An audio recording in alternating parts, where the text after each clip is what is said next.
¿Qué rol juega la gratitud en el desarrollo y crecimiento personal y en la búsqueda de una vida plena y la felicidad, obviamente?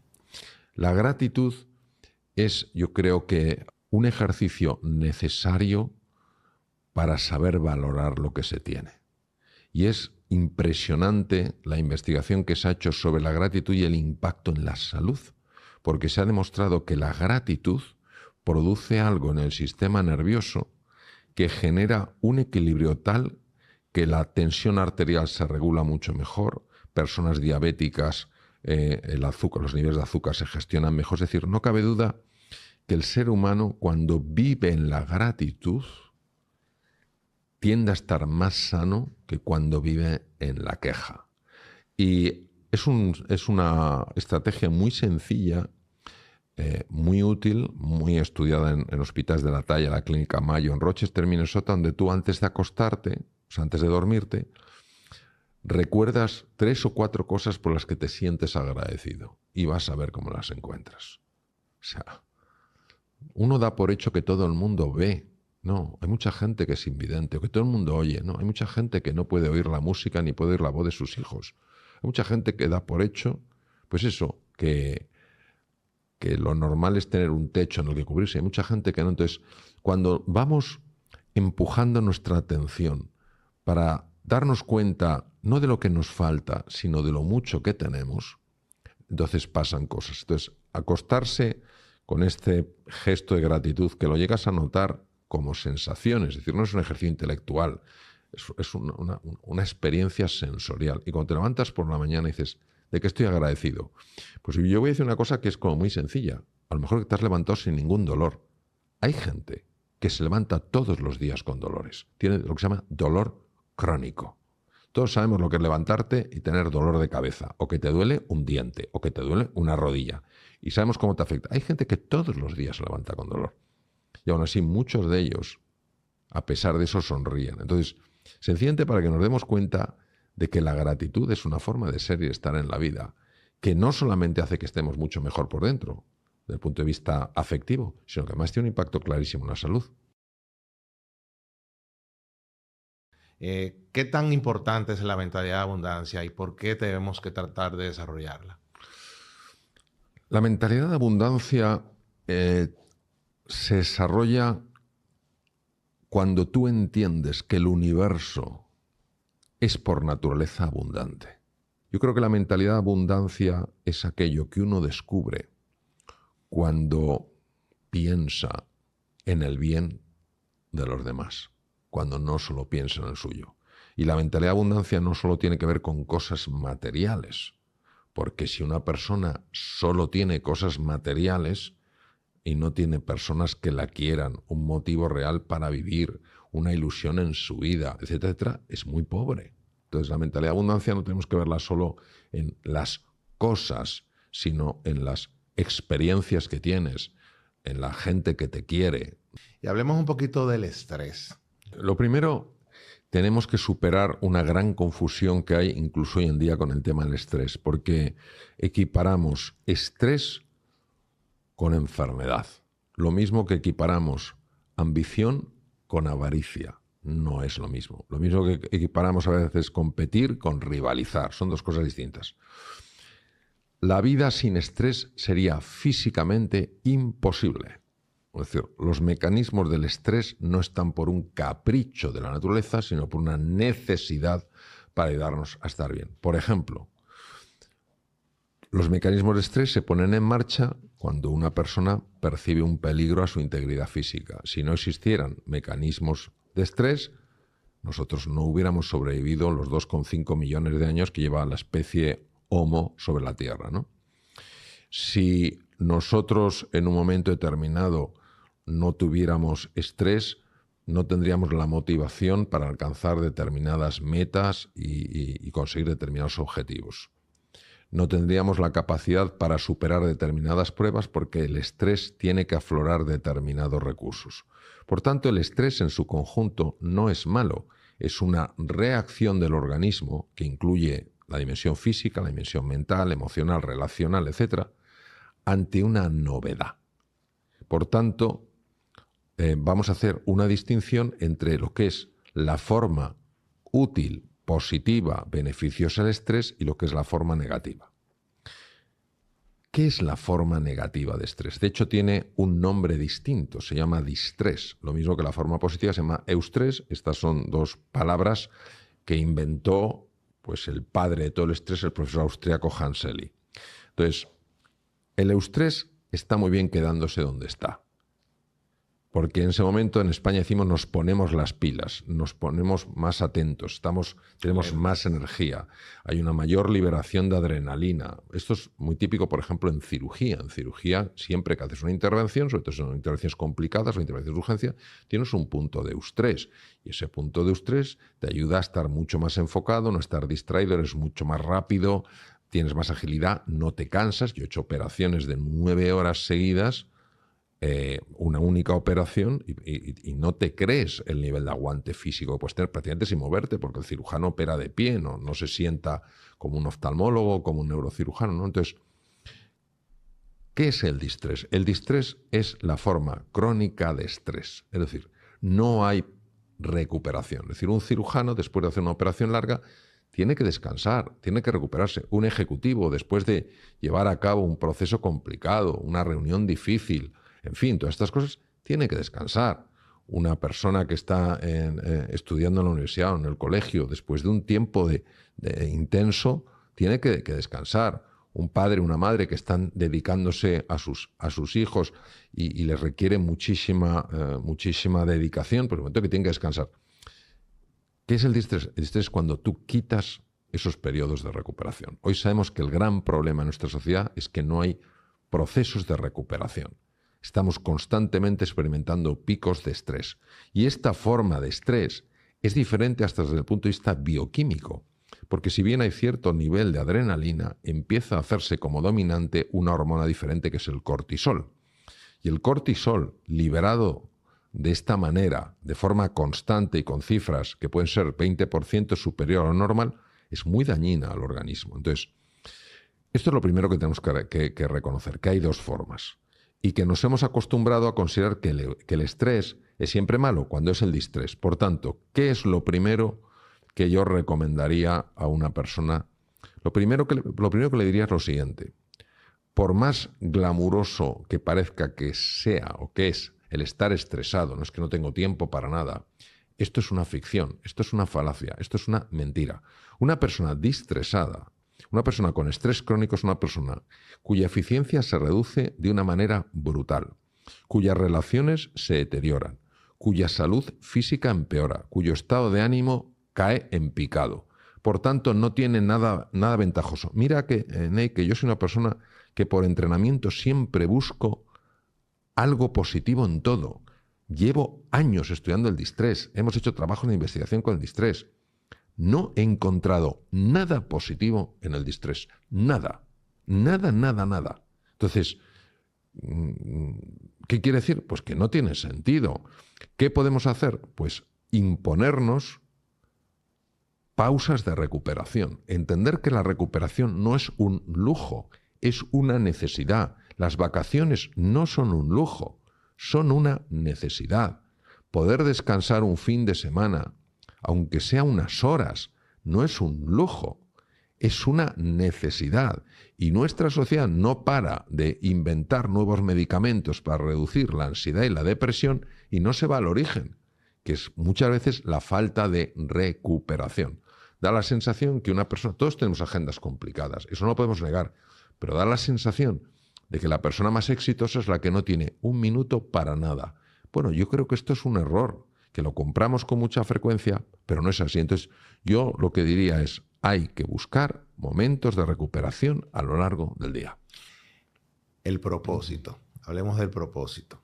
Para mí el propósito no responde a la pregunta ¿por qué?, sino a la pregunta ¿para qué? Entonces, yo escribo un libro que se llama El Guardián de la Verdad y la Tercera Puerta del Tiempo, y en la portada, que es una portada como de viajes, pone una frase: ¿para qué has venido a este mundo? O sea, el propósito, descubrir tu propósito es descubrir para qué has nacido. No has nacido por casualidad. Nadie ha nacido por casualidad. quien se crea que esto que estamos viviendo es fruto del azar, yo le invitaría a que mirara con mayor profundidad. Ninguno hemos nacido por casualidad. Todos hemos nacido para cumplir un plan que mejora este mundo. Entonces, el propósito siempre lo encuentras en relación con los demás. Y es una revelación. O sea, el propósito es algo que te es revelado. No es algo, en mi experiencia, que intelectualmente empieces a decir, tienes que hacer el trabajo. O sea, tú tienes que preparar el terreno. Pero el descubrimiento de tu propósito, en mi experiencia, es algo que te es dado. De repente lo ves. Y es muy difícil que encuentres tu propósito si no está incluido en lo que haces un sentido de contribución. Porque la palabra que más se acerca a propósito para mí es contribución. Siempre que tú estés haciendo una contribución, aunque sea una sonrisa mientras estás atendiendo a una persona en tu comercio, o haciendo un programa que pueda ayudar a las personas, o aquí en esta entrevista, pues que algún mensaje pueda serle de ayuda a los que nos escuchen y nos vean. Eso ya estás siguiendo tu propósito. Porque eso es lo que realmente le da incentivo a la vida. O sea, si todo empieza en mí y acaba en mí, pues eso se queda un poquito vacío. Si yo veo que lo que hago está ayudando a otras personas, como la felicidad siempre es algo compartido, el bienestar subjetivo es propio de uno porque es el goce de los sentidos. Pero la felicidad es el gozo del corazón. No puede haber gozo del corazón sin unión, sin encuentro. Entonces, yo creo que no nos tenemos que obsesionar con el propósito, sí enfocarnos en que todo lo que hagamos tenga una orientación a contribuir, aunque sea de una forma muy sencilla, a hacer de este mundo un lugar mejor. El propósito nunca te lleva a querer brillar, lo que te invita es a querer iluminar para que otros puedan brillar. Y yo creo que ese punto es muy importante porque está muy separado del ego humano. El ego humano no entiende el propósito, porque claro, el ego humano no entiende de la contribución. El ego humano no entiende el encuentro con el otro, ¿no? No entiende principios de la abundancia, solo entiende mí, mío, para mí, siempre yo, ¿no? Y hablemos de los miedos y las autolimitaciones. Hay tres sentimientos que son incluso emociones. La diferencia entre sentimiento y emoción es la emoción es un proceso corporal y el sentimiento es la percepción consciente de eso que está ocurriendo en el cuerpo. Hay tres sentimientos y emociones que son tremendamente disfuncionales en el ser humano. Tremendamente disfuncionales. La ira, el miedo y la culpa. La ira tiene dos expresiones. La ira exterior, que podemos ver desde la persona que insulta, hasta la persona que hace gestos de amenaza, hasta la persona que golpea o incluso mata. Pero hay una forma mucho más oculta, que es la ira encerrada, la ira contenida, el volcán durmiente. Y que en un momento determinado tu hijo, tu hija, tu pareja, un compañero, un amigo dice algo y saltas con una tremenda violencia, ¿no? Esa es la ira. El miedo.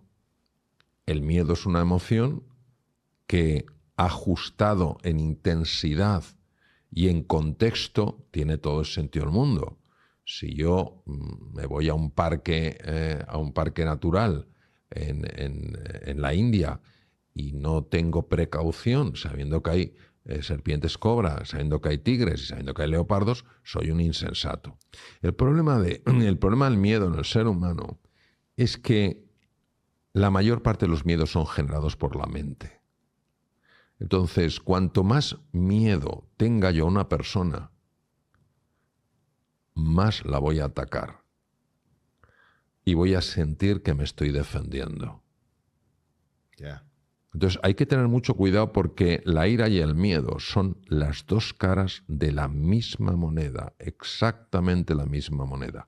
Si yo tengo ira y ataco, tengo miedo a la reacción. Si tengo miedo, para protegerme, ataco. Entonces, estas dos emociones van por un lado. Y la tercera es la culpa.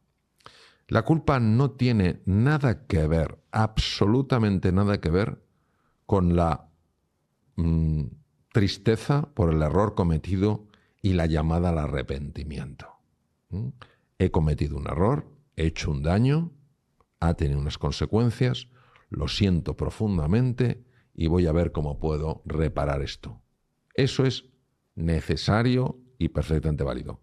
La culpa es el castigo que yo infrinjo en otra persona o en mí para hacerme sufrir de forma constante. Me hago sufrir porque soy culpable de lo que hice. Me hago sufrir porque soy culpable de lo que soy. Me hago sufrir porque cometeré errores y meteré la pata. Entonces la culpa es devastadora. Y los tres, yo le llamo los tres jinetes del apocalipsis, porque la ira, el miedo y la culpa van siempre de la mano. Entonces, ¿qué te diría? Lo primero que te diría es que es absolutamente esencial vigilar la mente. Y cuando tú sientas ira, lo primero que tienes que hacer es no abrir la boca y no mandar un email y no llamar por teléfono o mandar un WhatsApp, porque eso es una bomba de relojería. Yo a veces lo he comentado en algún curso que he dado, digo, si estás muy enfadado con alguien, le quieres mandar un email y dices, no, este es el email que le toca mandar, tú te lo mandas a ti mismo y lo lees al día siguiente. Pues si lo lees en el momento, dices, perfectamente justifica. Cuando ves al día siguiente que se ha reducido toda la tensión emocional, dirás, menos mal que no lo mandé. Lamentablemente a veces, por no saber sujetar nuestra lengua, pronunciamos el discurso que más vamos a lamentar. Entonces, lo primero ante la ira es no te dejes llevar por ella. No niegues que la tienes, porque si la intentas bloquear, la ira te va a salir por otro lado. Reconoce que tienes ira aunque sea con tus seres más queridos. Es decir, no la bloquees. En segundo lugar, no actúes en base a la ira. Tú puedes tener ira, pero tú tienes la capacidad de no responder, de no reaccionar de acuerdo a esa ira. En tercer lugar, lo que tienes que hacer es observar la ira. Tienes que desapegarte de la ira. Sé que es difícil, también sé que se puede hacer. Es decir, intenta tomar distancia y observa esa ira, cómo está afectando tu cuerpo. Notarás a lo mejor que se te contrae la mandíbula, notarás que la respiración es más torácica. Obsérvalo. El simple distanciamiento es como si le quitara potencia a esa ira. Luego toma 3 respiraciones profundas. 1, 2 o 3. Y finalmente hazte una pregunta. ¿Qué es lo más importante aquí? Y entonces descubrirás que lo más importante aquí no es reaccionar, sino responder. Como todo pide un entrenamiento, y cuanto mejor nos entrenemos, mejor vamos a poder gestionar esto. El miedo, exactamente lo mismo. Si la mayor parte de los miedos son absolutas creaciones de la mente para bloquearnos.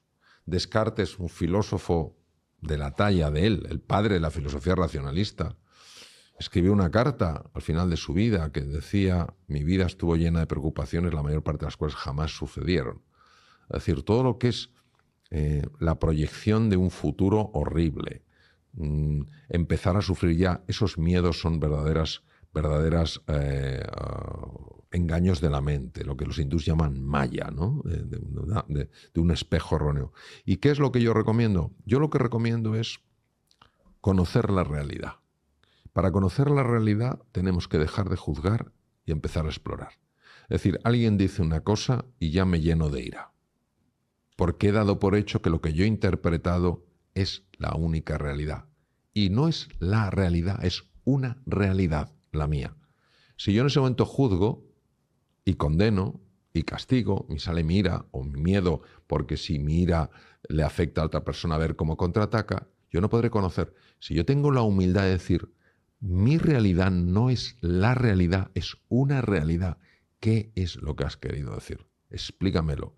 Muchísimas veces nos vamos a dar cuenta que la interpretación que hemos hecho no se ajusta para nada con la intención de la persona. Y al final uno tiene que hacerse una pregunta muy sencilla. ¿Cuál es la consecuencia de la ira y el miedo en el cuerpo? Pues yo te voy a poner un ejemplo, ¿eh? Conozco una persona magnífica. En un momento de ira, se quedó sin ver por un ojo. Pero de repente lo llevaron a urgencias. Wow. Cuando me lo comentó, llevaba ya 17 operaciones por desprendimiento de retina. 17. La habían operado 17 veces. Yo no sabía que se podía operar la retina tantas veces. En un momento de ira, se te puede romper un vaso cerebral. Puedes tener un infarto de miocardio. Entonces, el propio cuerpo nos está diciendo que esas emociones, aunque nos parecen justificadas, no lo son. No lo son. Podemos establecer límites con firmeza sin tener que ser asesorados por la ira.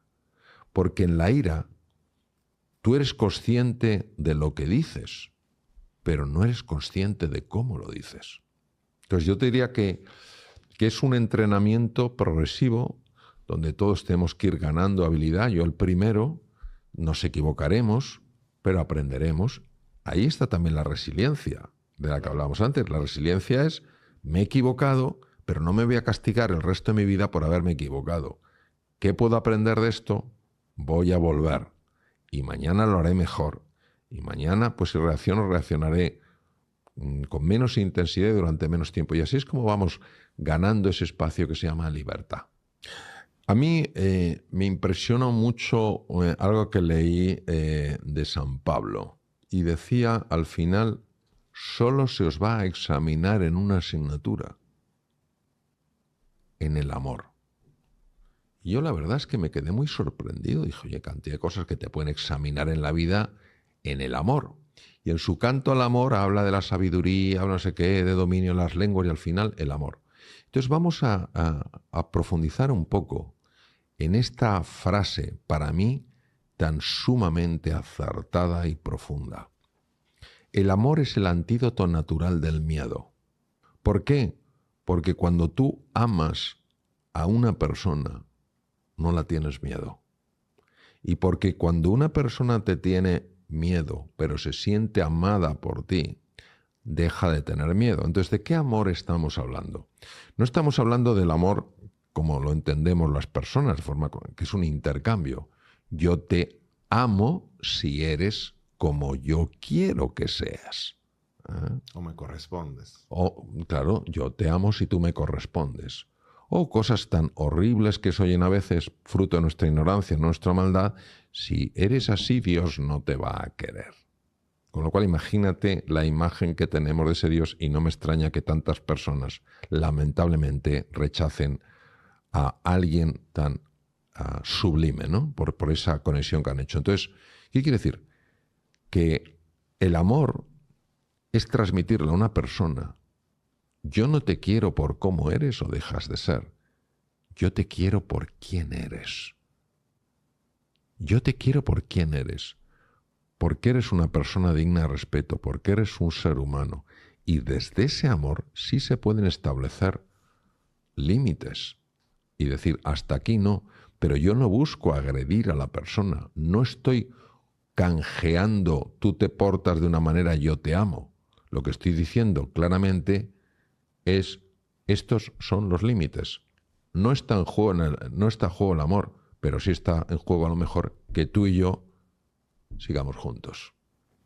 ¿Y qué rol juega en todo esto la autocompasión y el autocuidado? Primero tenemos que entender qué es la compasión, porque la compasión tiene muy mala prensa. En una ocasión, un director general de una empresa me dijo, Mario, yo no puedo tener compasión porque tengo 2.000 personas.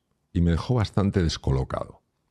La compasión tiene dos connotaciones negativas y erróneas en relación a lo que significa compasión. La primera connotación errónea es que la persona compasiva es una persona blanda, que todo lo deja pasar. Iba a decir debilidad. Entonces, claro, se asocia a una debilidad. Es curioso porque en el taoísmo la compasión tiene un componente yin y un componente yang. El componente yin es el abrazo maternal y el componente yang es la firmeza.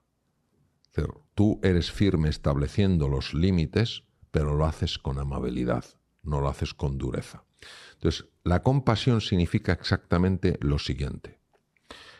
Primero, entiendo que estás sufriendo. Para eso tiene que haber, previo a la compasión, tiene que haber empatía. No puede haber compasión sin una empatía. Es decir, entiendo que estás sufriendo. No me lo dices, pero yo capto que estás sufriendo.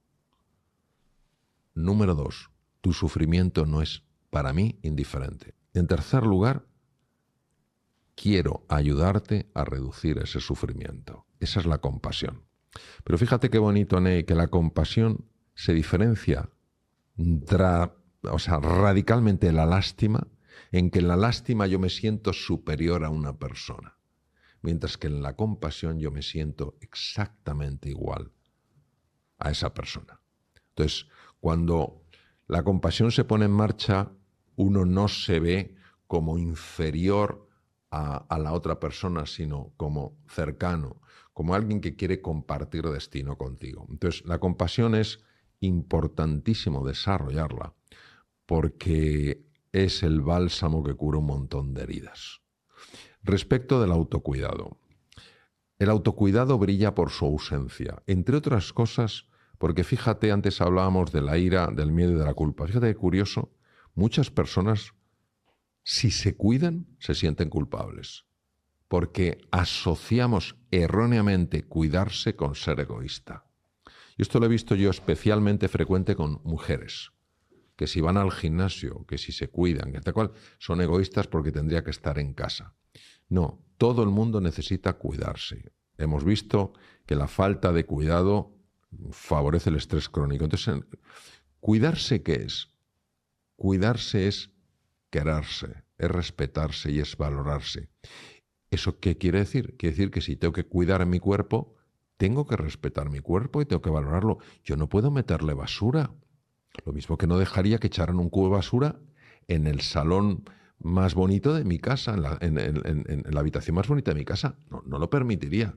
Entonces, lo primero es que tengo que tener cuidado con lo que como. O sea, yo me acuerdo una vez, estaba en Asia, me fui a comer unas galletas, tenía un hambre horrible, y las galletas miré y vi que tenían grasas trans. Las grasas trans están prohibidas, son tóxicas.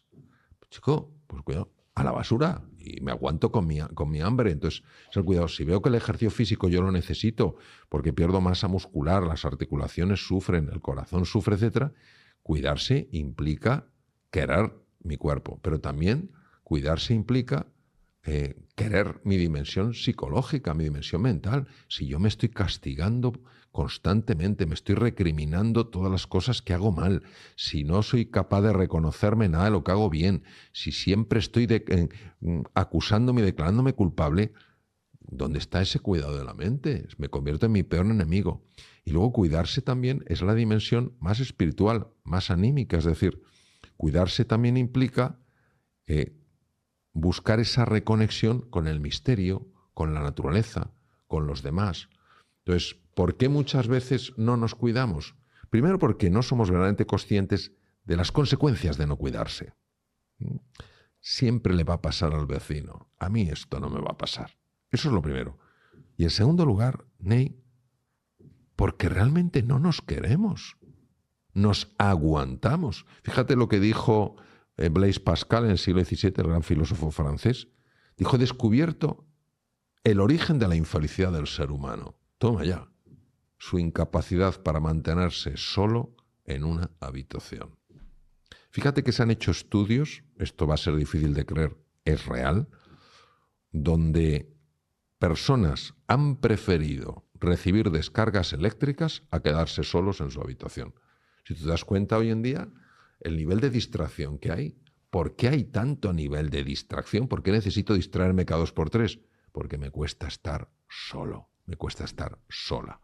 Entonces yo creo que cuando nos queramos un poco más y seamos conscientes de las consecuencias beneficiosas de cuidarse y de las consecuencias negativas de no cuidarse, no lo tomaremos en serio.